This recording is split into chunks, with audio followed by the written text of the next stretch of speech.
अगस्त में अगस्त क्रांति की बातें, यानी अंग्रेजों भारत छोड़ो, नहीं तो करेंगे या मरेंगे।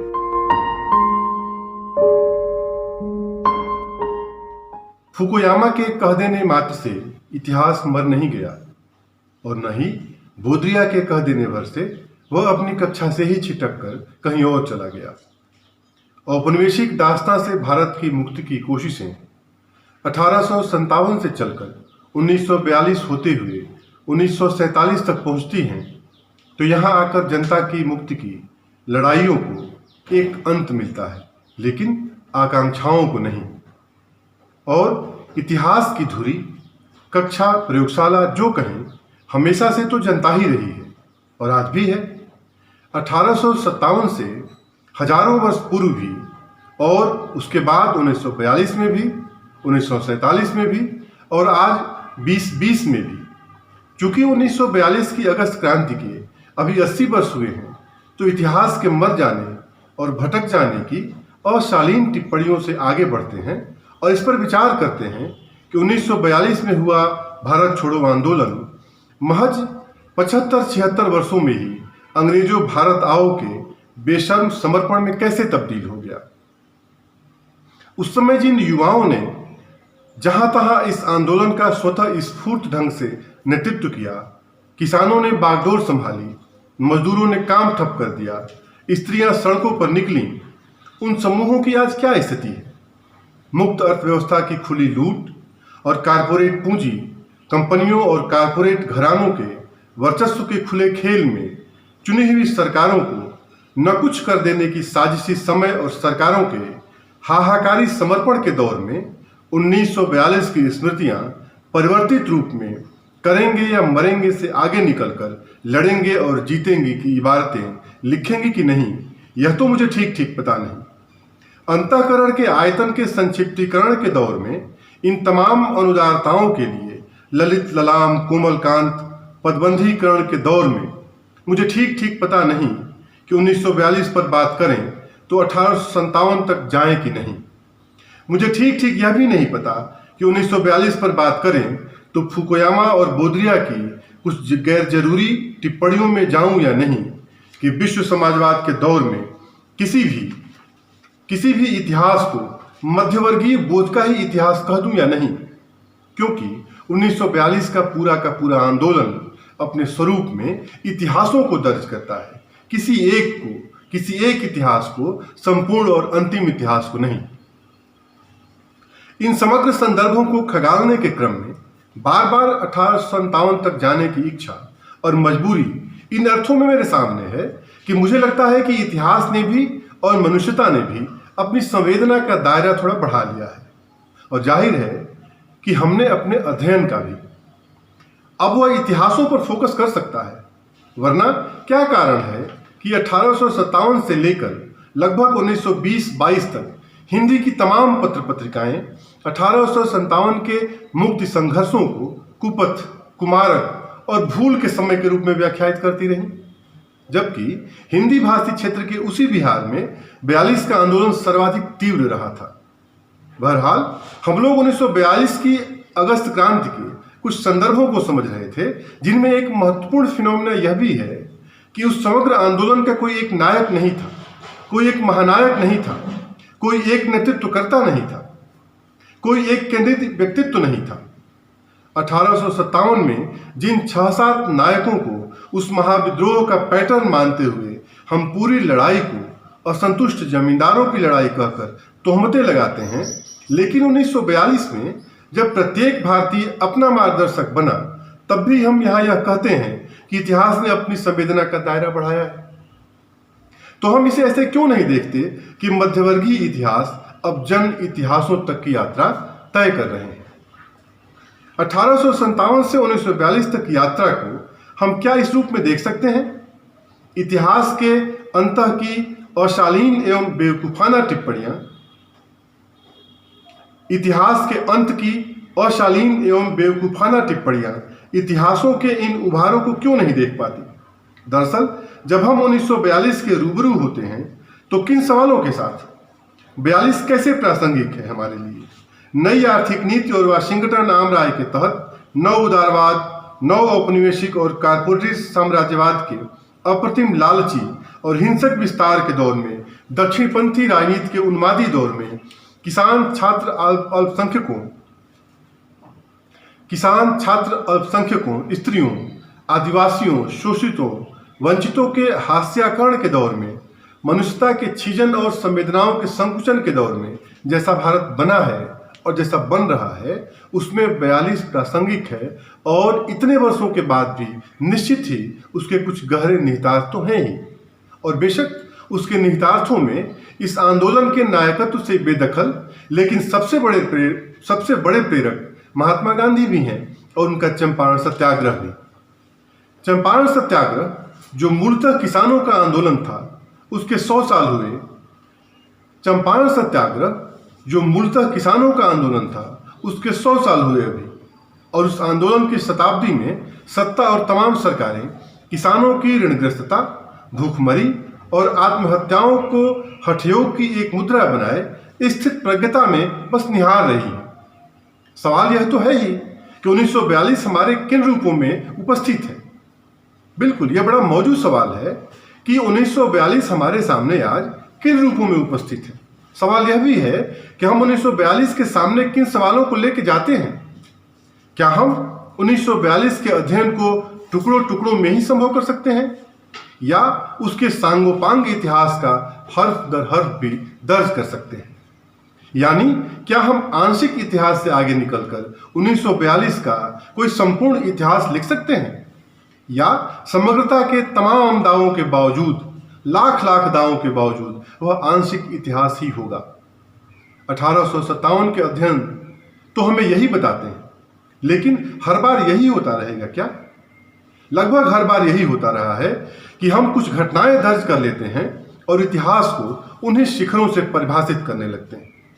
1942 के अध्ययन में एक महत्वपूर्ण विशिष्टता जो सामने आती है वह यह कि हर व्यक्ति वहां पात्र है और जाहिर है कि हर पात्र का अपना इतिहास भी है। अब क्योंकि यहां सैंपल साइज के रूप में नायकत्व ढोते शिखर नहीं है, इसलिए शिखरों से इतिहास को समझने की जरूरत और मजबूरी भी नहीं है। दरअसल नायक विहीनता कुछ तो इसकी प्रवृत्ति भी रही और कुछ मजबूरी भी। बल्कि ज्यादा तथ्यात्मक विश्लेषण यही होगा कि हम नायक विहीनता को मजबूरी के रूप में ही देखें। 8 अगस्त का भारत छोड़ो प्रस्ताव पारित होते ही सारे बड़े नेता गिरफ्तार कर लिए गए। नेतृत्व विहीनता से उपजे भ्रम ने भी इसे जनाक्रोश में बदला। 1942 के आंदोलन का कोई एक केंद्रीय नेतृत्व नहीं था, तो नेतृत्व का कोई एक तरीका, कोई एक शैली या कोई एक विशेषता भी नहीं थी। स्थानीय स्तरों पर यह आंदोलन अपनी निजी विशिष्टताओं, स्मृतियों, प्रेरणाओं और संघर्षों से प्रेरणा ले रहा था और आकार पा रहा था। जनता ही पात्र थी, यानी जनता ही कैरेक्टर बन बैठी थी। गांधी ने भी कहा था कि जब नेताओं को पकड़ लिया जाएगा तो प्रत्येक भारतीय अपने को नेता मानकर बलिदान देगा। इस आंदोलन की एक विचित्रता यह भी थी कि गांधी ने पहली बार माना कि जनता आत्मरक्षा में हथियार उठा सकती है। उन्होंने हिंसक और ताकतवर आक्रमणकारी के विरुद्ध शस्त्र उठा लेने को भी अहिंसक कार्रवाई ही माना। यह एक निर्णायक लड़ाई का निर्णायक क्षण था, एक खुले विद्रोह का खुला उद्घोष था। बाजी इस बार जान से भी बढ़कर लगी हुई थी। गांधी ने इस बार अंग्रेजों से कहा कि भारत को ईश्वर और अराजकता के भरोसे छोड़ दो। इस व्यवस्थित और अनुशासित अराजकता को तो जाना ही होगा। इसके परिणाम स्वरूप अगर पूर्ण अराजकता भी आती है तो हम उस खतरे को उठाने के लिए तैयार हैं। दरअसल यह गांधी के बदले हुए तेवर मात्र नहीं थे, भारतीय जनता का बदला हुआ मानस भी था और गांधी इसे ही अभिव्यक्त कर रहे थे। पूरे आंदोलन में विद्यार्थियों की भूमिका महत्वपूर्ण रही थी। वे नेता तो थे ही, इस आंदोलन के संगठनकर्ता भी थे। वे ही तो थे जो किसानों को प्रेरित कर रहे थे। वे ही तो थे जो स्त्रियों को उनके घरों से बाहर निकालकर आंदोलन से जोड़ रहे थे। यह ठीक है कि आंदोलन हर जगह एक समान नहीं था। पंजाब में, पश्चिमोत्तर में, तमिलनाडु में, केरल में, रजवाड़ों में सिर्फ मैसूर को छोड़कर उतना व्यापक और उतना तीव्र नहीं था। मोटा मोटी 4 प्रमुख केंद्रों की शिनाख्त करें तो बिहार, पूर्वी संयुक्त प्रांत, मिदनापुर, उड़ीसा, महाराष्ट्र, कर्नाटक, इनमें भी बिहार सर्वाधिक प्रभावी था। यहाँ हम इसके ब्यौरे में नहीं जाएंगे। इतिहास की पुस्तकों में कई अधिकारी विद्वानों ने बहुत ही तफसील में जाकर उन्हें दर्ज किया है और वे नितांत प्रमाणिक भी हैं। यहाँ हम उसकी प्रकृति पर बात करेंगे और संक्षेप में, क्योंकि यह इस आंदोलन की प्रकृति ही है और स्थानीय विशिष्टताएं जिन्होंने इसे दुर्दमनीय बनाया था। इसे दमन करना इसका इतना आसान नहीं था। वस्तुतः इसके संचालन का, प्रचार प्रसार का कोई एक स्वरूप या कोई एक फार्मूला तो था नहीं, और इसीलिए इसके दमन का भी कोई एक फार्मूला नहीं गढ़ा जा सका। कोई एक रणनीति अंग्रेजी सत्ता नहीं बना सकी कि इससे कैसे निपटा जाए। अगर आंदोलन का कोई एक चेहरा, कोई एक नारा, कोई एक रणनीति, कोई एक प्रवृत्ति और कोई एक स्वरूप होता तो शायद उसे अंग्रेज फौज टारगेट भी कर सकती थी, शायद। लेकिन यहाँ तो ऐसा कुछ था नहीं। बस उद्देश्य एक था, बाकी तो जितने लोग उतने तरीके थे। यह आंदोलन सही अर्थों में एक जन आंदोलन था और इन्हीं अर्थ संदर्भों के साथ कि जो जहां था अपनी समझ, अपने संसाधनों और अपनी प्रतिबद्धता के आधार पर संचालित कर रहा था। जनाक्रोश के कई रूप सामने आए। कहीं पुलिस थाने फूंक दिए गए, कहीं सरकारी भवनों पर कब्जा कर लिया गया, कहीं झंडा फहरा दिया गया, कहीं डाक खाने फूंक दिए गए, कहीं कचहरियां, रेलवे स्टेशन फूंक दिए गए, तहसील एवं जिला मुख्यालयों पर गिरफ्तारियां दी जाने लगी, तो कहीं पुल ही उड़ा दिए गए, सड़कें खोद डाली गईं, तो टेलीफोन, टेलीग्राफ जैसे सूचना एवं संचार माध्यम ध्वस्त कर दिए गए। रोज धरना, रोज प्रदर्शन, रोज जुलूस। स्कूल कॉलेज बंद हो गए थे। अंग्रेजी राज के विरोध में जगह जगह से पर्चे निकले, पत्र पत्रिकाएं निकली। यानी हर जगह विरोध था और हर तरीके से विरोध था। यानी कहीं भी विरोध और किसी भी तरीके से हो रहा था।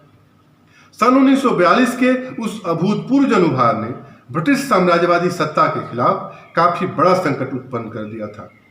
इस आंदोलन का यह एक विशिष्ट तत्व था कि इसमें निजी संपत्ति को हाथ नहीं लगाई गई। यह आंदोलन पूर्ण रूपेण भारतीय जनता का आंदोलन था और सीधे सीधे ब्रिटिश साम्राज्यवादी सत्ता के खिलाफ था। ऊंच नीच, जाति, धर्म की तमाम भेदपरक बातों को भुलाकर भारतीय एक साथ थे। सारे भारतीय एक साथ थे और इसी एकता के साथ सरकारी तंत्र को क्षतिग्रस्त करने की योजना पर काम कर रहे थे। इन्हीं खास अर्थों में यह आंदोलन भारतीय जनता का आंदोलन था और ब्रिटिश साम्राज्यवाद के खिलाफ था। इस खास रुझान को पढ़ने में अंग्रेजी सत्ता चूक गई थी। शीर्ष नेताओं की गिरफ्तारी के बाद वह मुतमईन हो गई थी कि फतह तो उसने हासिल कर ली। लिनलिथगो ने एमरी को लिखा, स्थिति बहुत खराब नहीं है और सरकार द्वारा की गई सहसा, सुनिश्चित और सुविचारित कार्रवाई से सरकार जनता को स्तंभित मान रही थी। लेकिन मात्र 6 दिनों के भीतर पूरा परिदृश्य बदल चुका था। वायसराय को खुद लिखना पड़ा कि स्वरूप पूरी तरह से क्रांतिकारी हो गया है। 31 अगस्त को वायसराय ने प्रधानमंत्री चर्चिल को लिखा कि मैं यहाँ एक ऐसे विद्रोह का सामना कर रहा हूँ जो 1857 के बाद सबसे भयानक है। 1857 में अंग्रेजी सत्ता के लिए भी एक संदर्भ बना जब वो 1942 से जूझ रही थी। मैं इसी बात को बार बार इशारा कर रहा हूँ कि मैं जब भी 1842 की बात कर रहा हूँ तो मुझे 1857 तक जाना ही है। और यहाँ मैं देख पा रहा हूँ कि 1857 अंग्रेजी सत्ता के लिए भी एक संदर्भ बना हुआ था जब वह 1942 से जूझ रही थी। जब 31 अगस्त को वायसराय ने प्रधानमंत्री चर्चिल को लिखा कि मैं यहाँ एक ऐसे विद्रोह का सामना कर रहा हूँ जो 1857 के बाद सबसे भयानक है। 1857 में भारत एक ब्रिटिश व्यापार की कंपनी ईस्ट इंडिया कंपनी के अधीन था, तो विद्रोह भी उसी कंपनी के विरुद्ध था। लेकिन 1942 सीधे सीधे ब्रिटिश हुकूमत के खिलाफ था। 1942 का आंदोलन एक महत्वपूर्ण पड़ाव इसलिए भी है कि यह बात इस बात के विरुद्ध भी लड़ाई थी। 1942 का आंदोलन एक महत्वपूर्ण पड़ाव इसलिए भी है कि यह इस बात के विरुद्ध भी लड़ाई थी कि बिना भारत की राय लिए भारत के बारे में फैसला किया जा सकता है क्या। 1939 में जब भारत को युद्ध में शामिल घोषित किया गया तो कांग्रेस ने और तमाम निर्वाचित जनप्रतिनिधियों ने इसका पुरजोर विरोध किया था। आम जनता की भी यही भावना थी और वह 1942 के आंदोलन में ऐसे अभिव्यक्त होती है कि पूर्वी संयुक्त प्रांत और पश्चिम एवं उत्तरी बिहार के उन्हीं क्षेत्रों में आंदोलन फैला और सघन हुआ, तीव्र हुआ, जिन क्षेत्रों से दक्षिण पूर्व एशिया तथा शेष विश्व को श्रमिक उपलब्ध कराए जाते थे। वहां जान माल का नुकसान था तो स्वाभाविक है वहीं जनता का आक्रोश भी अधिक था। द्वितीय विश्व युद्ध में जनता अपनी आर्थिक क्षति और जनबल की क्षति देख रही थी, वह भी ऐसे युद्ध में जिसमें उसे जबरिया और वह भी बिना उसकी सहमति के झोंक दिया गया। भारतीय जनता इसे एकदम अनावश्यक और थोपा हुआ युद्ध समझ रही थी और उसके कारण थे। भारत का प्रतिरक्षा बजट 1939 में 1.48 करोड़ था। भारत का प्रतिरक्षा बजट 1939 में 1.48 करोड़ डॉलर था। जब यह 1942 में 4 करोड़ डॉलर पहुंच गया तो भारतीय जनता यकीनन इस युद्ध को अधिभार की तरह महसूस करने लगी थी। युद्ध ने मुद्रास्फीति पर भी गजब तरीके से बुरा प्रभाव डाला था। 1939 में 230 करोड़ रुपए के नोट चलन में थे तो 1945 में 1210 करोड़ रुपए के नोट हो गए थे। थोक भावों का सूचकांक 1939 में 108 से उछलकर 1943 में 307 हो गया था। दलहन की स्थिति तो और भी खराब थी। दलहन का थोक सूचकांक 1939 में 86 से बढ़कर 1943 में 396 हो गया। वर्मा से आयात बंद हुआ तो नमक और चावल की भारी कमी हो गई। इसके अतिरिक्त युद्ध के खर्चों से निपटने के लिए जहां तहां भारी जुर्माने लगाए गए ताकि खस्ताहाल ब्रिटिश अर्थव्यवस्था पटरी पर लौटे। मसलन 1942 के आंदोलन में सिर्फ बिहार के ही 5 जिलों से बतौर जुर्माना 42 लाख रुपए जबरन वसूले गए। वे जिले थे मुजफ्फरपुर, मुंगेर, पूर्णिया, हजारीबाग और गया। ये तमाम ऐसी चीजें रहीं जिनसे युद्ध के विरुद्ध जनमानस बना और वायसराय लिनलिथगो को भी अगर आंधी का केंद्र बिहार ही लगा तो यकीनन इसके कुछ कारण तो होंगे ही। 1942 की क्रांति पर इस दृष्टिकोण से भी देखा जाए कि करेंगे या मरेंगे के जिस मंत्र से पूरा बिहार अभिमंत्रित हो गुंजायमान हो चुका था, आंदोलित हो उठा था, आंधी का केंद्र हो उठा था, वैसा ही पूरा भारत क्यों नहीं हो गया।